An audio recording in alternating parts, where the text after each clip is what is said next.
بسم اللہ الرحمن الرحیم۔ زبان کی وجہ سے بڑے بڑے فسادات ہو جاتے ہیں۔ ایک واقعہ حضرت تھانوی رحمۃ اللہ علیہ نے لکھا ہے، ایک آدمی نے ایک غلام خریدا۔ مالک نے غلام کی بڑی تعریف کی، خدمت گزار ہے، اچھے اخلاق والا ہے، فرما بردار ہے وغیرہ وغیرہ، لیکن ایک چھوٹا سا عیب ہے، وہ یہ کہ کبھی کبھی غیبت اور چغلی کر رہتا ہے۔ خریدنے والے مالک نے کہا کوئی بات نہیں، اب غلام کو خرید کر گھر میں لائے۔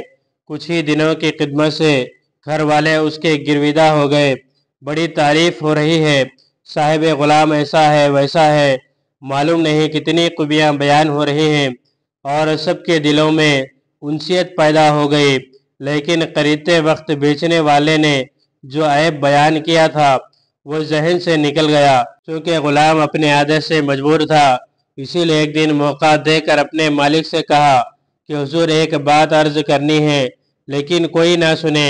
غلام نے بڑے افسوس کے ساتھ کہا، آپ کی بیوی یعنی ہماری مالکن کسی اور کے ساتھ نکاح کرنا چاہتی ہے، اور وہ آپ کو جان سے مارنا بھی چاہتی ہے۔ مالک کو بڑا تعجب ہوا کہ میری بیوی غیر کے ساتھ شادی کرنا چاہتی ہے اور مجھے مارنا چاہتی ہے، آخر اس کو کیا ہو گیا ہے؟ غلام نے کہا، حضور آپ کو یقین نہ ہو تو آج ہی رات سونے کے بہانے اپنی آنکھیں بند کر لینا اور پھر دیکھنا کیا ہوتا ہے۔ مالک نے کہا ٹھیک ہے، آج رات دیکھتے ہیں۔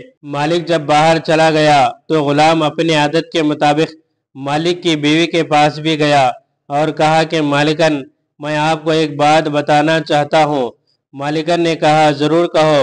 غلام نے کہا آپ کے شوہر دوسری شادی کرنا چاہتے ہیں اور دوسری عورت اپنے گھر میں لانا چاہتے ہیں۔ اب عورت کافی پریشان ہوئی، کیونکہ عورت کم عقل ہوتی ہے، اسی پریشانی میں پوچھتے ہیں اب کیا کیا جائے؟ غلام نے کہا پریشان ہونے کی ضرورت نہیں، سب ٹھیک ہو جائے گا۔ آپ اپنے شوہر کی داڑھی کے بال جو گلے کے پاس ہوتے ہیں کاٹ لائیں، میں منتر پڑھتا ہوں، وہ ٹھیک ہو جائیں گے۔ بیوی کو کیا چاہیے، اس کو یقین ہو گیا کہ واقعی میرے شوہر دوسری سوکن لانا چاہتے ہیں۔ اب دونوں طرف اس نے آگ لگا دی، دونوں ایک دوسرے سے پریشان ہیں، لیکن کوئی ایک دوسرے سے پوچھتا نہیں۔ رات ہوئی، شوہر کھانا وغیرہ سے فارغ ہو کر سونے کے لیے بستر پر گیا اور تھوڑی ہی دیر میں خراٹے لینے لگا۔ بیوی سوچ رہی تھی کہ شوہر میاں تو سو گئے، چلو اپنا کام کر لوں۔ وہ استرا لے کر گئی اور جیسے ہی گلے کے پاس سے چند بال کاٹنا چاہتی تھی، شوہر میاں نے آنکھ کھول دی، دیکھا تو بیوی کے ہاتھ میں استرا تھا۔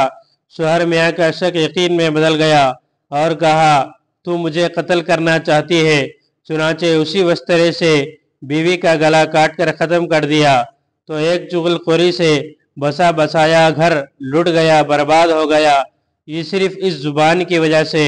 حضور صلی اللہ علیہ وسلم نے ارشاد فرمایا کہ اپنی زبان کو قابو میں رکھو۔ بات چھوٹی ہوتی ہے لیکن معاملات بہت سنگین ہوتے ہیں۔ معلوم ہوا کہ زبان سے اچھا کام بھی لیا جا سکتا ہے اور برا کام بھی۔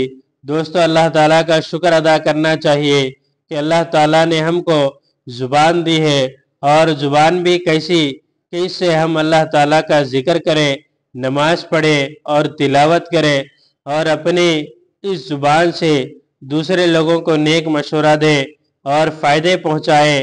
حضور صلی اللہ علیہ وسلم نے ارشاد فرمایا کہ تم دو چیزوں کی ضمانت دو، میں تمہیں جنت کی بشارت دیتا ہوں۔ دونوں جبڑوں کے درمیان ایک چھوٹا سا گوشت کا لوتھڑا جس کو زبان کہتے ہیں، اس کو قابو میں کر لو، اور دو ٹانگوں کے درمیان جو شرمگاہ ہے حلال طریقے سے استعمال کرو، قیامت کے دن میں تمہاری سفارش کروں گا۔ اللہ تعالیٰ زبان کو صحیح استعمال کرنے کی توفیق عطا فرمائے۔ اس طرح کے اور ویڈیوز کے لیے ہمارے چینل کو سبسکرائب کریں، بعد میں لگے بیل آئیکن کو پریس کریں، زیادہ سے زیادہ شیئر کریں۔